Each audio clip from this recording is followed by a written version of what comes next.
Welcome to the Human Dignity by Design podcast, where we explore tech law in context and discuss how law and technology can and should be designed to respect human dignity. I am Jan Trzaskowski, and I'm here to share research, thoughts, and ideas on tech law and policy, including the role of fundamental human rights as guiding principles in business and beyond. In this episode, you will hear my keynote presentation, which I gave on 3rd October 2025 at the University of Pretoria's International Consumer Law Conference. The title of the talk is Responsible and Sustainable Use of AI, Human Dignity and the End of Consumer Protection. Thank you for joining the Human Dignity by Design podcast. Find more information at humandignity.ai. The first thing I want to say is that I love technology. You might get the impression of something else, but I love technology and I've been doing that for my whole life. I'm very worried about what modern information technology will do to us and our society. So that is what you will hear. It's not being against technology. As Neil Postman said in the 80s and 90s, to be against technology is like being against food. It doesn't make sense, right? So Kolja was so kind to mention my orange book here. And everything I will say today is from 2021. Everything I will say today is basically based on a framework introduced in that book. The book is available online. You can just read it there. And I've actually also recorded it, so you can actually listen to it as a podcast if you have nothing else to do.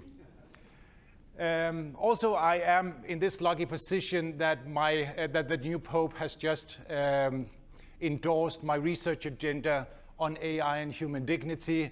Luckily for me, I registered humandignity.ai before him, so this is just great, I think. So, whenever you do research, it's good to look back, and a lot of good things have been said in the past about all the things we're doing. And when it comes to artificial intelligence, the good guy Norbert Wiener said in 1948, he actually wrote that in a book, he was speaking about thinking machines. So he said, first of all, he was comparing it to the atomic bomb. You know, that has been done recently as well, but he did that in 1948, say, thinking machines are akin to the atomic bomb. Then he said that we do not have a choice of suppressing these new technologies. The technologies are here, they will not go away. So that is also a premise for my presentation here. It's not that I believe that AI, whatever we mean by it, will go away, but we have to consider what to do. And his solution, which I appreciate, is that he said that the answer, of course, is to have a society based on human values other than buying and selling. So that is basically what he was saying in 1948, and that is also my research agenda. And the interesting thing about the year 1948 is that that was also the year where we got the Universal Declaration of Human Rights on the background of the Second World War, right? So there was a reason for this thinking, and we could make the argument that we are approaching a Third World War, as the geopolitical situation is right now. So maybe it's even more important that we listen to the old people that had the knowledge and ideas inspired from the Second World War. So, artificial intelligence. I assume that most of you have used the sorts of artificial intelligence, typically generative artificial intelligence. But I will just say it's a vaguely defined information technology. It is information technology, but it's vaguely defined. So it means a lot of different things to a lot of different people. Most people, when they talk about AI right now, they talk about generative AI. I make the argument that social media has been a dress rehearsal for what we are seeing with AI. So you could make the argument that social media is generative AI because mediating content is generating something, and what it is generating is individual realities. So when you go on your favorite social media, a specific environment is created for you, a virtual reality individualized for you is made.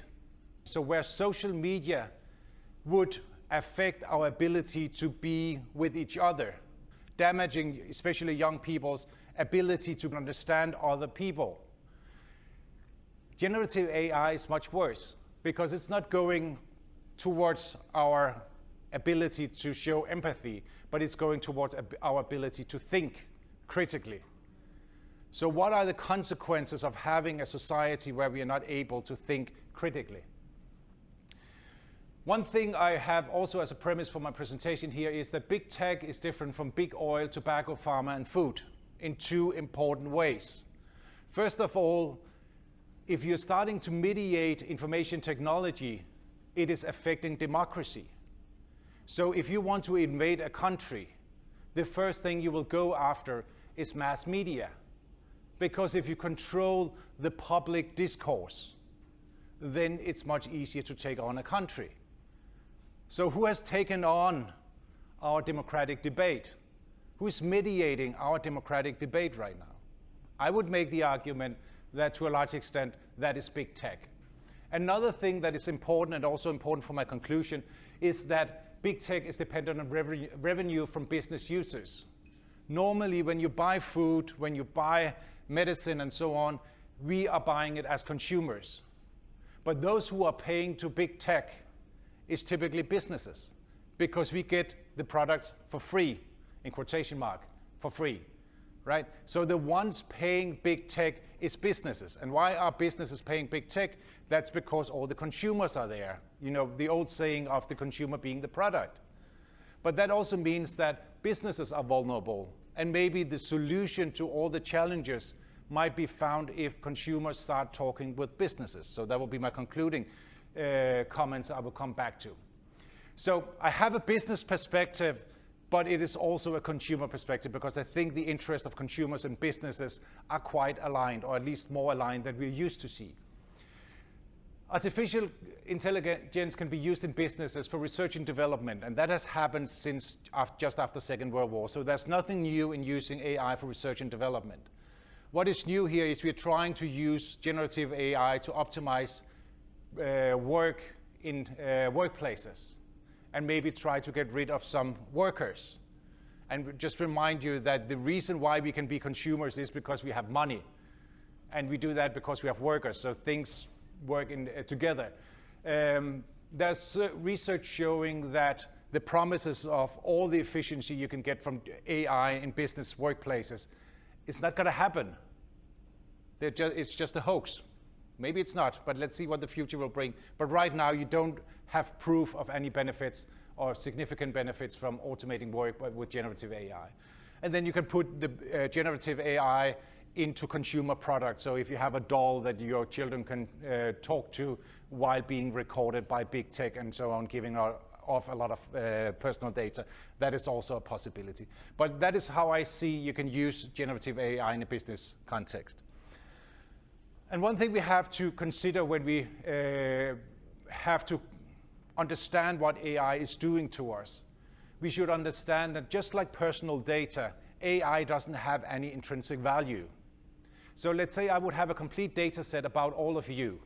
It has no value until I start using it. And that is the reason why we should think about what is the technology being used for? What are the incentives?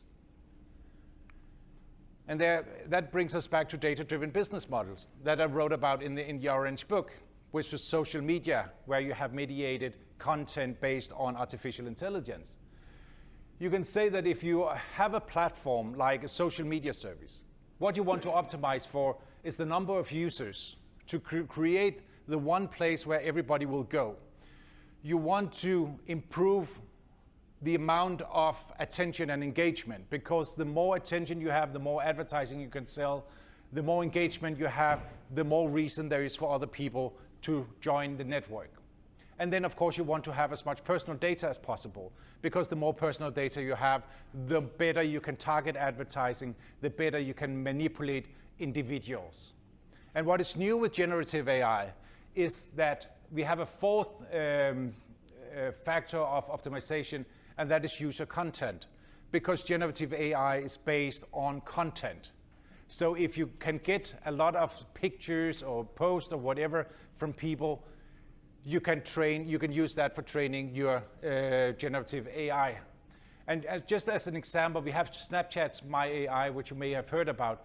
It's Snapchat. They introduced an AI chatbot for their mostly young people to chat with on their platform.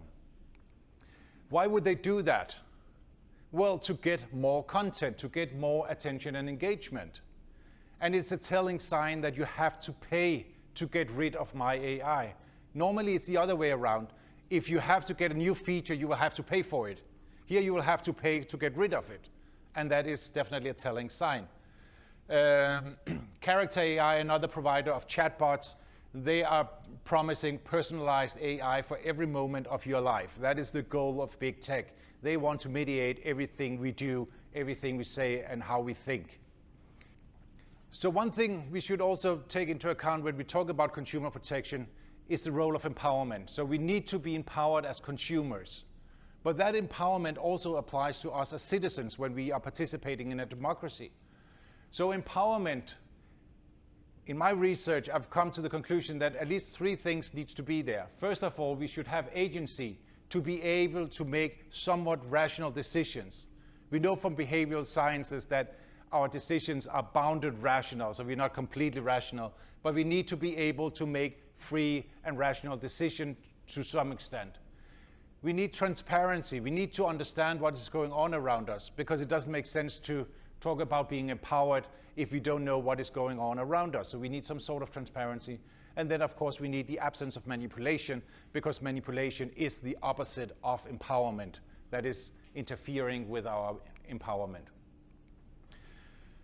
In the online world, things have changed, especially with social media and data-driven business models, and it goes along also with artificial intelligence. So information asymmetry is basically the idea that the seller knows much more than the buyer. So if I'm going to sell my used car to you, I will know much more about it than you will. That is an information asymmetry. What I've developed for the book is a 3-tiered model where we have the classic information asymmetry as tier 1. Seller knows much more than the buyer. Then tier 2 is what the seller knows about how to change people's behavior. So that is behavioral sciences. How can we manipulate people to make choices? And that includes persuasive technology. How can you use technology to make us make certain decisions? Then the 3rd tier is what you know of individual consumers. So you can create these personalized realities by using AI. Meaning that, or let's take an example. So if you go into a store, you will know that maybe the dairy products are the very far end, so it will guide you towards the entire store. But we can all see the same layout, the same design. But when you have a personalized reality, we don't know what other people see, we don't know what we're not seeing. So these are 3 levels of information asymmetries. Basically making the argument that technology as we know it is making it much harder to be a consumer or a citizen. So the way we would address normally information asymmetry would be by giving information. But it's very difficult to say, if you go into a shop or you go online, that we are using this service to manipulate you as much as possible. It's manipulation by design. That is very difficult to say. I mean, it's easy to say, but if you're a business, you won't really say it. Another issue with information is that it is the recipient of the information that bears the burden of understanding information. So when I say something to you, I put a burden on you because you have to make sense of whatever I'm saying. So therefore, information is not really a good tool when things are, as you mentioned, becoming more and more complex. So the question is, do we really need a world that is so complex as it is right now? Because information will not level the information asymmetry we see online. So what we need to understand when it comes to these business models is the concept of externalities, which is an economic concept. And the best way to explain externalities is if you have a factory that makes shoes and you get waste products and you just throw the waste products in the river. That is an externality because somebody else will have to pay up for cleaning that. Somebody else will get sick by it, but the company will benefit from having a low cost of getting rid of waste. So when it comes to big tech products, there are also a lot of externalities. And again, just to mention Neil Postman, he speaks a lot about how technology and media is changing language. So technology is changing how we speak towards each other. So think about 20 or 30 years back. What did we mean by being active? Oh, I'm very active. I put a lot of posts on social media. No, active is actually moving around as I'm just doing right now, right? What does it mean to be social? Oh, I share everything. That is not being social. What about being creative? I asked ChatGPT about this. I'm very creative. No, you're not. Critical thinking. I asked ChatGPT to be critical about the things I wrote. That is not being critical, right?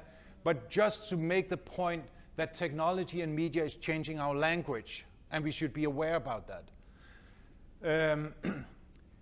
Externalities comes in many flavors. So what we could focus on personal, social, and societal consequences. Well-being, not only financial well-being, but well-being in general. When you are getting more lonely, that affects people's well-being. People that are lonely are getting more sick. And being lonely is chatting with a chatbot all the day because that's the only social interaction you have, right? Doing your research and study by discussing with a chatbot instead of your fellow colleagues or fellow researchers. Empathy. We talk about digital dementia. Empathy, the ability to be with other people. You're not getting that from a chatbot or from a social media. That is something different. And then when you mediate information, it's well proven that it increases outrage, polarization, and conflict. So when you have a social media debate, it is likely to go towards being more aggressive. But we could also take the perspective of markets, democracy, geopolitics, and climate.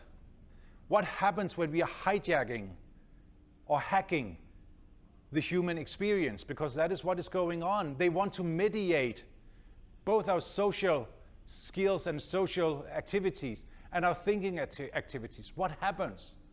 Well, we get a lot of AI slop out on the internet, and we're already seeing that.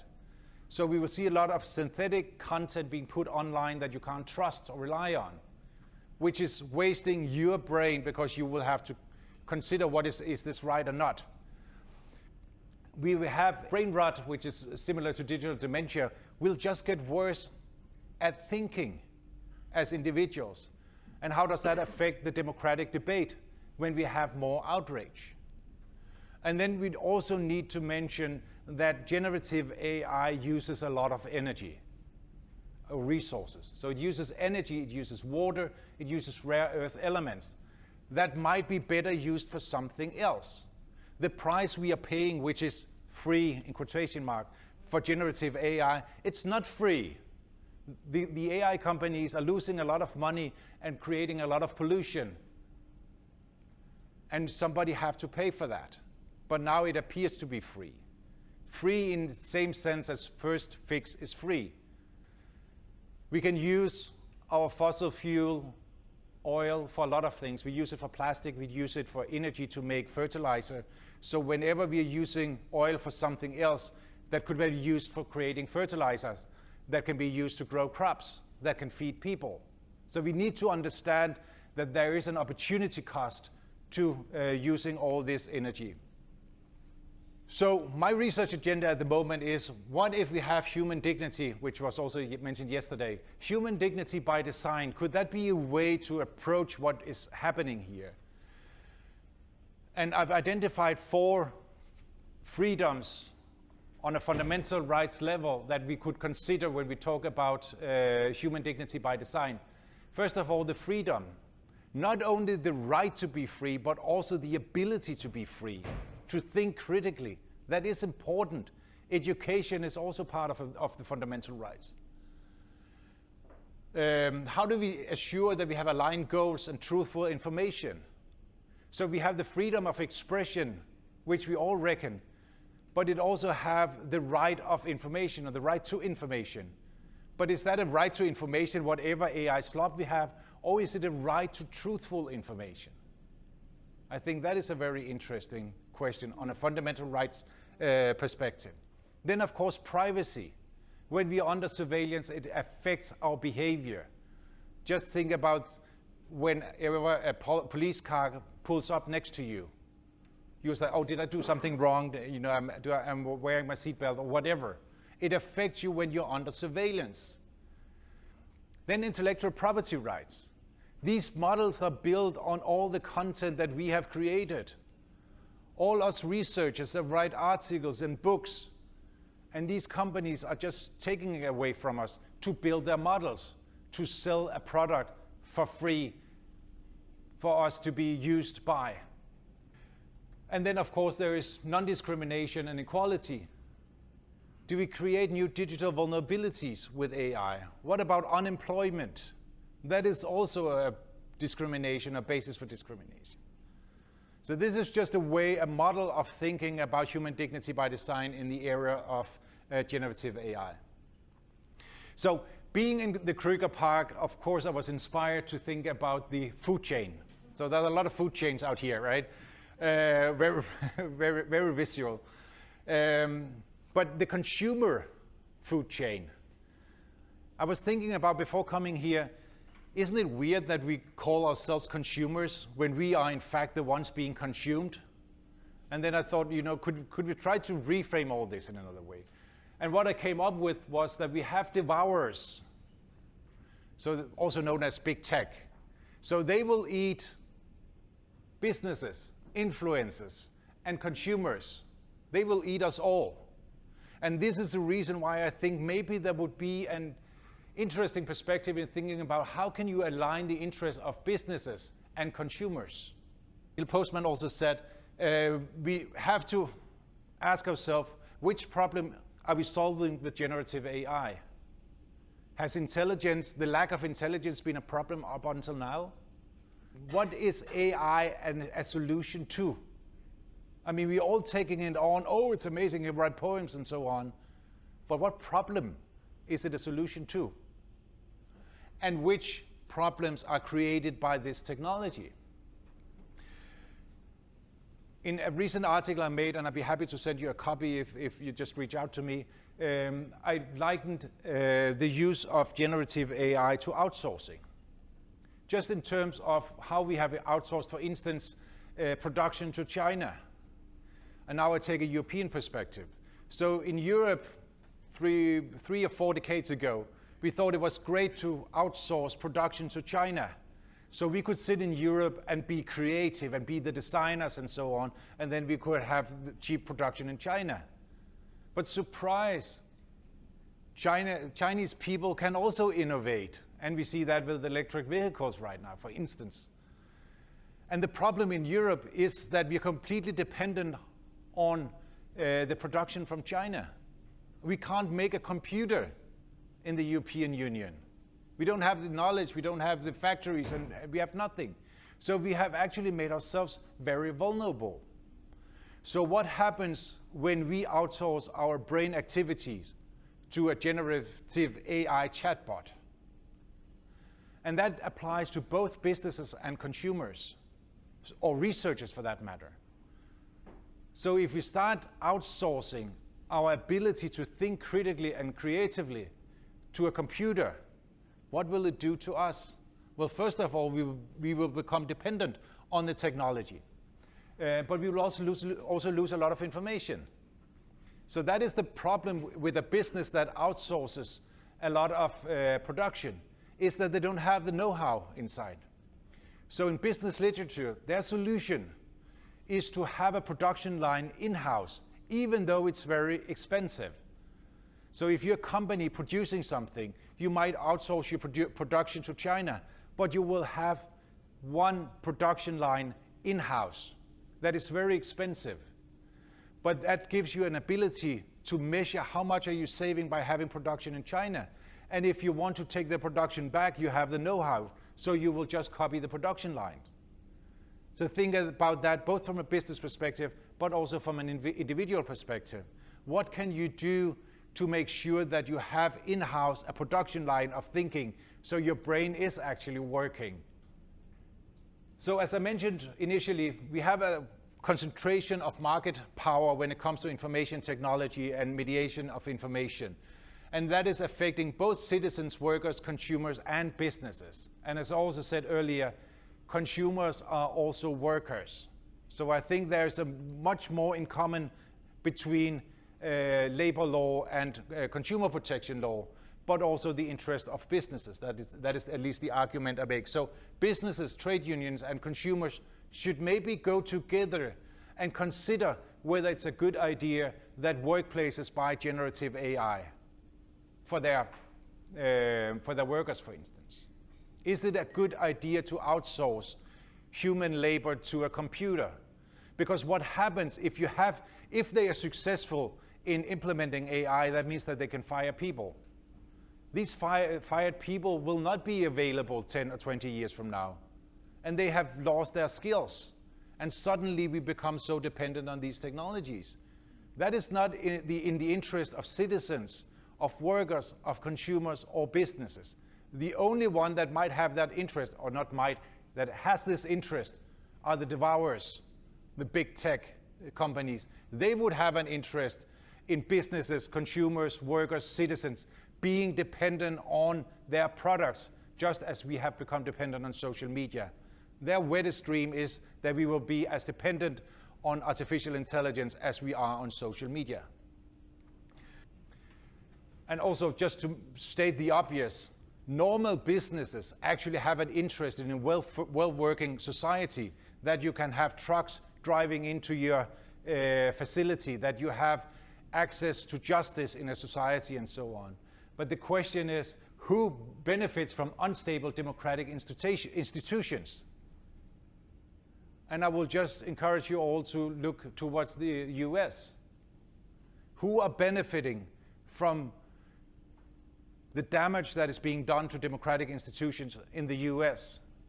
There's an alliance between the government, the current government, and big tech companies. And a repressive state would like to have all the powers that big tech have in terms of surveillance and manipulation. Because what we are talking about here is not surveillance technology. It is also surveillance technology, but it is also manipulation technology. So as a concluding remark, something that I'm really focused on is, what about our future citizens, our young citizens? Are we taking enough good care about our young people? And why is this important? Well, because they are the future. And if you haven't come across Jonathan Haidt, I will recommend his book from 2024, where he makes the argument, first of all, that on the internet, everybody is the same age, which is no particular age, meaning that we are exposing a lot of children to a lot of content that is not suitable for them or for their parents. And they're cutting down on modification on their platforms, which makes it even worse. His main thesis in the book is that we are overprotecting children in the real world. We allow our young people to do less in the real world, but we are underprotecting them in the virtual world. Children need to develop gradually. They need to have mental and physical safety to be able to grow as individuals, to become good citizens in the future. And he also stresses that there is an age where children are extra vulnerable. When it comes to boys, that is between when they're 14 and 15, and for girls it's between 11 and 13. Something is happening to the brain. So if you see the human brain as being plastic as children, you know, it kind of sticks at that age. So what they have learned at that age is affecting them in their future as future beings. And this is the exact age. I apologize, I don't know enough about South Africa, but I can see that at least in Europe and elsewhere, that this is the age, and even before that, that we as parents and society expose children to social media that are damaging to their human development. And now we are also introducing that in schools. So we have the same issue in my school, for instance. Oh, the technology is here. The children need to learn about the technology, which I agree with. But they should also know about the atomic bomb, which doesn't mean that they need to enrich uranium in class. So you don't have to expose children to generative AI, especially not if you consider what damage it can do to their brains. We know it from our own students, how they are using this technology. It may be me getting older, but I have seen a decline in attention with social media. So when our students got used to, or we got the generation that grew up with social media, it's much more difficult to get people's attention. Oh, do we have to read a whole book? Yes, please, and please find other books. You should do it for your own sake. No, they're used to getting dopamine kicks from social media. Oh, I got 100 likes. You know, how can you compete with, oh, I just got 100 likes, with the pleasure of reading a book and learning something new? We're putting people in a situation where it's difficult to learn. And now that we're speaking about dopamine, dopamine is a neurotransmitter that you have in your brain that is related to rewards. And you get a reward when you're learning something. So dopamine is extraordinarily important when it comes to learning. And we have created an online dopamine industry where people will post on social media, oh, let's see how this goes. And you get excited, and I get so many likes, and I get comments, and so on, and it creates dopamine. Or you can go to your favorite chatbot and have it tell you how beautiful you are, how fantastic, and how good everything is. And it just gives you pleasure, it gives you dopamine. But it also means that you become addicted to this dopamine. So in that sense, I would maintain the argument that social media and generative AI is the same in terms of how it is built in business models and how it affects not only individuals, but how the effect on individuals also affect society and democratic institutions. So we have, from 1959, we have the Declaration of Rights of Children from the United Nations, saying in Principle 7 that the child shall have full opportunity for play and recreation. So how do we translate that into reality? So in Denmark, we have a government saying, oh, we should ensure that children have access to safe digital environments where they can be with other people. They should be allowed to have a digital life.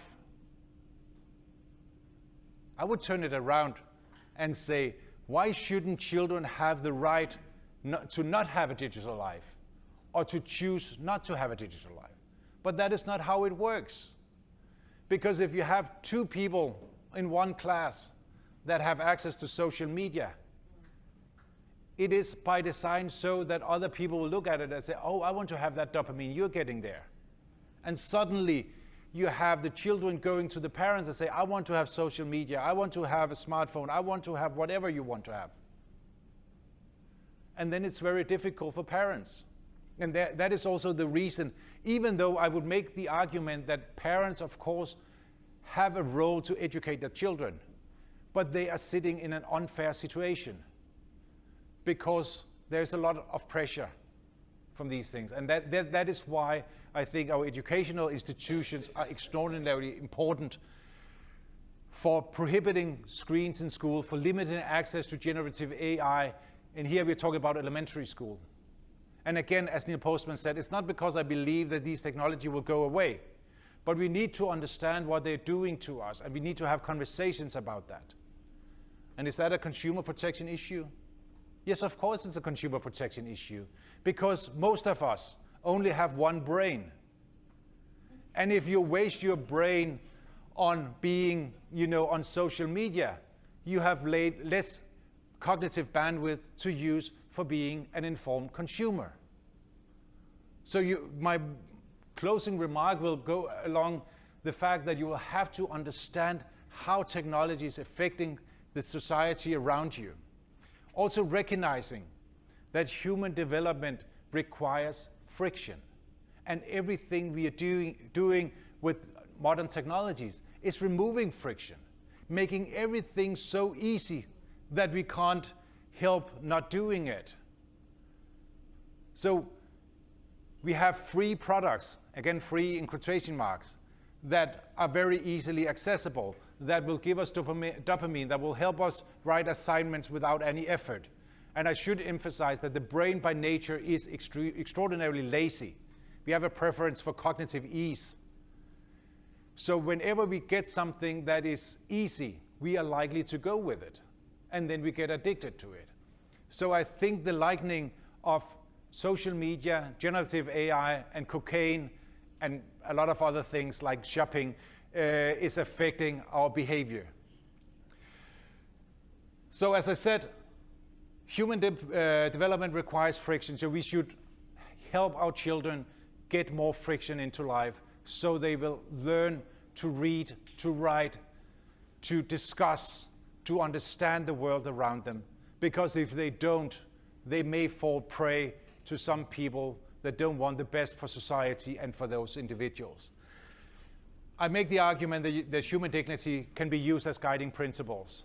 So why not start with human dignity, also in consumer protection law, but also elsewhere?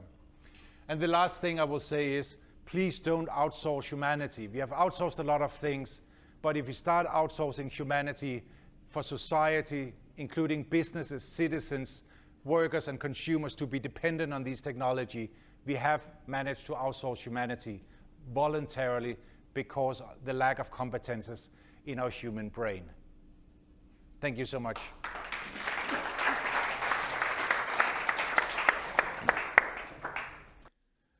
Thank you for joining the Human Dignity by Design podcast. Find more information at humandignity.ai.